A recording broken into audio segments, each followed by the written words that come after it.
Kita terus belajar Injil Yohanes. Sekarang kita di pasal 7 ayat 45 sampai 52.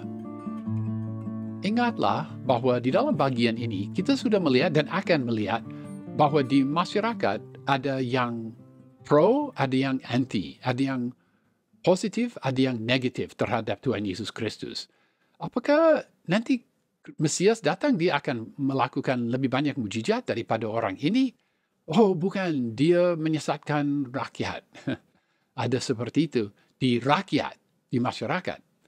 Di pasal 7 ayat 45 sampai 52 kita lebih menyelidiki pemimpin-pemimpin. Di dalam pasal 12 ayat 42 kita membaca bahwa sebenarnya banyak orang pemimpin percaya kepada Tuhan Yesus, tetapi mereka takut mengakui kebenaran itu karena mereka takut dikeluarkan dari sinagoge mereka. Namun, secara spesifik, hanya Nikodemus sebagai pemimpin disebut antara mereka yang menanggapi Tuhan Yesus Kristus dengan baik. Ya, penjaga-penjaga itu mereka agak menanggapi Tuhan Yesus dengan baik di dalam ayat-ayat ini. Tetapi status mereka, mereka bukan pemimpin, mereka bukan anggota Sanhedrin, mereka pelayan dari Sanhedrin. Dan juga Yusuf dari Arimatea, dia menanggapi Tuhan Yesus dengan baik di akhir Injil, tetapi di Injil Yohanes kita tidak diberitahu bahwa dia adalah anggota Sanhedrin. Sebenarnya itu disebut di dalam Injil Markus pasal 15 ayat 43 dan Injil Lukas pasal 23 ayat 50. Pasal 7 ayat 45. Maka penjaga-penjaga itu pergi kepada imam-imam kepala dan orang-orang Farisi yang berkata kepada mereka, "Mengapa kamu tidak membawanya?" Penjaga-penjaga itu diutus ke sana untuk menangkap Tuhan Yesus Kristus. Mereka gagal. Mereka kembali tangan kosong kepada imam-imam dan orang-orang Farisi. Pasal 7 ayat 46, jawab penjaga-penjaga itu, "Belum pernah seorang manusia berkata seperti orang itu." Mereka pergi menangkap Tuhan Yesus Kristus. Mereka tidak diancam, tidak ada huru-hara, dan mereka tidak mempergunakan tanggapan orang banyak sebagai dalih. Ya, penjaga-penjaga ini mereka heran mendengarkan, memperhatikan ajaran Rabi Yesus. Sebenarnya mereka memuji Tuhan Yesus, walaupun sebenarnya pujian mereka agak terbataslah. Penjelasan mereka bersifat ironis karena sungguh benar bahwa belum pernah seorang manusia berkata seperti orang itu. Sungguh mereka tidak paham betapa benar apa yang mereka katakan. Pasal 7 ayat 47, jawab orang-orang Farisi kepada mereka, "Adakah kamu juga disesatkan?" Pelayan-pelayan itu, penjaga-penjaga itu ditegur bukan karena mereka tidak taat, tetapi karena menurut orang Farisi mereka disesatkan. Pasal 7 ayat 48, adakah seorang di antara pemimpin-pemimpin yang percaya kepadanya atau seorang di antara orang-orang Farisi? Menurut mereka, hanya pemimpin-pemimpin atau mungkin orang Farisi mampu menentukan siapa boleh berkhotbah, siapa tidak boleh berkhotbah. Dan mereka secara tidak langsung tapi cukup jelas berkata bahwa mereka semua sehati sepikir bahwa Rabi itu dari Galilea tidak boleh berkhotbah. Perkataan mereka bersifat ironis karena sebentar saja kemudian Nikodemus yang disebut guru Israel di pasal 3 ayat 10 akan menyatakan bahwa dia bersifat simpatis terhadap Tuhan Yesus. Sekali lagi, orang-orang Farisi, pemimpin-pemimpin Israel, mau membela sikap mereka, tetapi perkataan mereka membuktikan bahwa mereka tidak terbuka pada kebenaran. Mereka tidak punya alasan yang kuat untuk menolak Tuhan Yesus. Pasal 7 ayat 49, tetapi orang banyak ini yang tidak mengenal hukum Taurat, terkutuklah mereka. Sebenarnya orang-orang Farisi menganggap rakyat remeh, tidak terpelajar, bodoh, dan sebagainya. Sangat hina. Menurut mereka, jika tidak mempelajari hukum Taurat, tidak menyelidiki hukum Taurat, mereka tidak dapat menaati, maka mereka terkutuk. Mungkin mereka, orang Farisi, membela sikap mereka terhadap rakyat. Ulangan pasal 27 ayat 26 berkata, terkutuklah orang yang tidak menepati perkataan hukum Taurat ini dengan perbuatan. Ya, mungkin orang Farisi berkata kutuk itu jatuh pada rakyat yang tidak mempelajari dan menyelidiki hukum Taurat. Ya, tetapi sebenarnya ayat itu merujuk pada orang yang tidak mentaati hukum Taurat, dan mungkin sebenarnya itu orang Farisi yang tidak mentaati hukum Taurat, maka layak menurut ayat itu untuk dikutuk. Pada tahun-tahun kemudian, seorang rabi namanya Rabi Meir berkata bahwa menurut dia tidak dapat membedakan rakyat dari binatang. Dia pakai istilah am haaretz untuk merujuk pada rakyat. Am haaretz artinya rakyat di bumi, di bumi. Sikap orang Farisi terhadap rakyat cukup dikenal. Mereka sungguh tidak menghargai pendapat rakyat.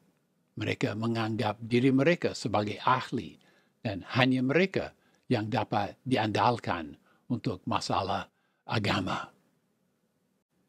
Pasal 7 ayat 50 dan 51, Nikodemus, seorang dari mereka yang dahulu telah datang kepadanya pada waktu malam, berkata kepada mereka, adakah hukum Taurat kita menghukum seseorang sebelum ia didengar dan sebelum orang mengetahui apa yang telah dibuatnya? Nah, ada masalah naskah di sini. Kata pada waktu malam, ya benar tidak ada di naskah-naskah yang paling awal, tetapi kebanyakan naskah memang di situ ditulis pada waktu malam. Juga ada pada waktu malam di dalam Kodeks Bezei dari abad ke-5. Jadi saya anggap cukup kuat bukti bahwa pada waktu malam harus ada di dalam Alkitab kita. Dan boleh juga diamati di sini bahwa kata yang dahulu telah datang kepadanya pada waktu malam dan kata seorang dari mereka, ini juga merupakan suatu penjelasan dari Rasul Yohanes, suatu penjelasan yang menolong para pembaca untuk sungguh memahami apa yang terjadi. Mungkin para pembaca lupa, siapa itu Nikodemus? Oh, atau ya Nikodemus, sebenarnya ada banyak Nikodemus. Apakah ini Nikodemus yang diceritakan di dalam pasal 3? Yohanes menjelaskan. Ya, ini dia. Yohanes menjelaskan.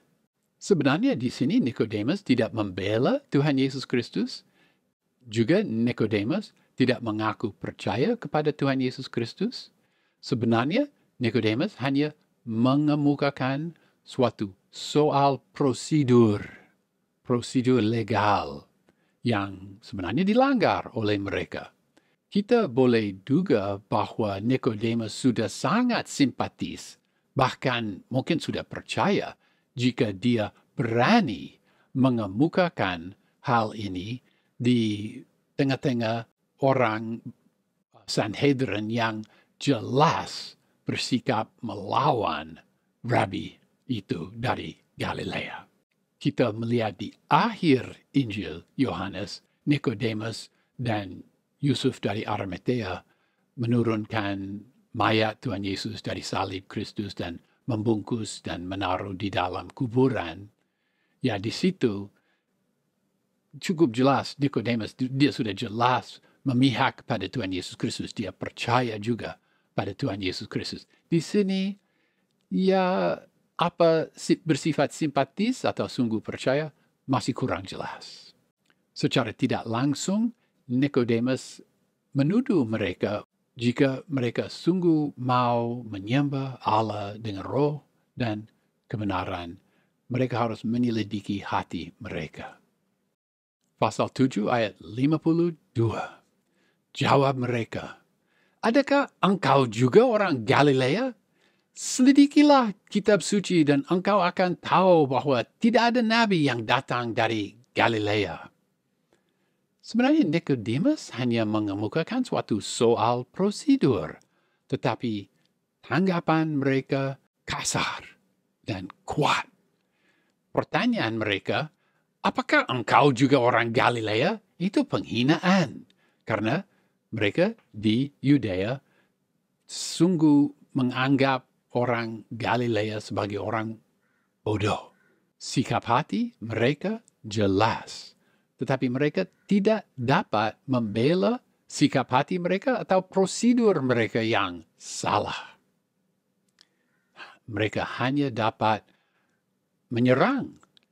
Apakah di dunia ini, pada masa kini, pemimpin-pemimpin agama yang melawan Tuhan Yesus Kristus juga bersikap demikian? Mereka tidak dapat mendengarkan dan menjawab apologetika kita. Mereka tidak dapat mempelajari atau membahas iman pada Yesus Kristus. Mereka hanya dapat berkata, "Jangan bertanya seperti itu. Jangan tanya-tanya mengenai Dia. Ikutilah agama kita dan jangan mengadakan masalah bagi aku. Jangan bertanya lagi." Ya, rupanya sikap yang dinyatakan di dalam pasal 7 ini juga masih ada di pemimpin-pemimpin agama yang melawan Tuhan Yesus Kristus. Sikap marah mereka menyatakan sikap hati mereka. Sebenarnya bukan orang banyak yang tidak mentaati hukum Taurat, tetapi mereka sendiri tidak menurutinya.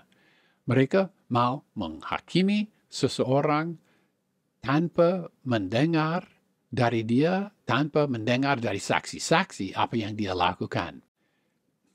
Dan mereka mendukung sikap mereka dengan berkata bahwa pasti dia bukan seorang nabi karena tidak ada nabi yang muncul dari Galilea. Tidak ada nabi yang datang dari Galilea. Sebenarnya Nabi Yona datang dari Galilea. Lihatlah Yona pasal 1 ayat 1, 2 Raja-Raja pasal 14 ayat 25, dan Yosua pasal 19 ayat 13. Selain Nabi Yona, kita mengingat Nabi Nahum. Di tepi Danau Galilea ada satu desa yang namanya Kapernaum. Dan nama Kapernaum berarti desa Nahum, Nabi Nahum.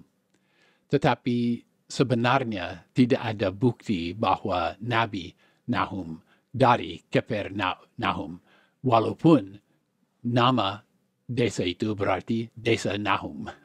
Ayat-ayat ini pasti membesarkan hati orang-orang Yahudi yang percaya kepada Tuhan Yesus pada masa itu. Mungkin juga orang bukan Yahudi yang percaya pada Tuhan Yesus Kristus dan yang ditegur oleh pemimpin-pemimpin agama Yahudi. Jika orang Yahudi atau bukan Yahudi mempertimbangkan apa percaya pada Yesus itu atau tidak, atau sudah memang percaya dan dia ditegur oleh pemimpin agama Yahudi dengan kata seperti, "Oh bodoh, kami pemimpin orang Yahudi, kami tahu kitab suci kami atau kitab suci kita, dan kami tidak percaya kepada Mesias palsu itu. Tetapi jikalau orang itu sudah membaca ayat-ayat ini, maka hatinya dapat dikuatkan untuk tidak dijatuhkan dengan kritikan-kritikan seperti itu. Oleh karena mereka begitu sombong dan berkata bahwa hanya mereka yang dapat memahami kitab-kitab suci mereka, maka kata-kata mereka bahwa Yesus Kristus dia bukan Mesias, ya menjadi kurang berbobot. Juga kenyataan bahwa Nikodemus, anggota Sanhedrin, memihak pada Tuhan Yesus Kristus, itu juga pasti membesarkan hati mereka.